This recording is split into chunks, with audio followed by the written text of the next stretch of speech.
Sumulat kay Pangulong Duterte si Chief Justice Maria Lourdes Sereno para iparating ang kanyang pagkabahala sa panibagong drug list ng Pangulo. Ipinunto pa niya ang ilang discrepancy dahil isa sa mga pinangalan ng judge dati na daw patay. Punatuloy ng ilang mambabatas, tila luma ang listahan. Nakatutok si Chino Gaston. Ang pagsasapubliko ni Pangulong Duterte ng listahan ng mga umano'y sangkot na opisyal ng gobyerno na babahala ang ilang senador. Ang tinaguriang shame campaign, maaari daw maging ugat daw ng mas malaking problema. Kawawa naman po yung mga mapapatunayan later na inosente pala. Ano na ngayon ang mangyayari sa pamilya nila na mga mapapahiya? And it's like a death sentence dahil nga may kasamang hamon ng ating Pangulo na mag-surrender kayo o you present yourselves, you submit yourselves to the proper authorities.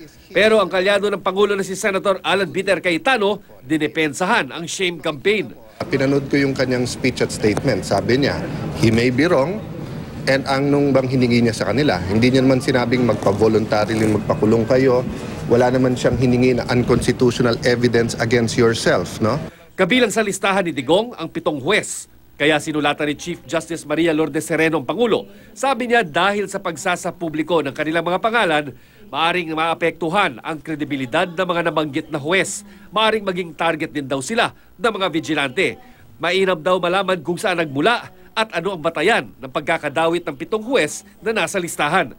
Kasama sa listahan ni Duterte ang isang Judge Navidad ng Calbayog City RTC. Sa liham ni Sereno, tinukay niya si Judge Roberto Navidad ng Calbayog RTC pero patay na raw ito noong pang 2008. Dagdag pa ni Sereno, 3 pang nabanggit na judge ay wala namang jurisdiction sa mga kaso ng illegal drugs.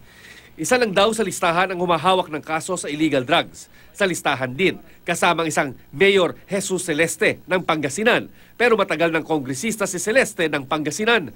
Kaya ang ilang mga mambabatas, duda tuloy kung luma na at kung tama pa ang listahan ng Pangulo. Meron ding namatay na ring pulis, ano? So talagang dapat mag-ingat sa pag-release ng pangalan. Dapat talagang validated at saka kumpirmado.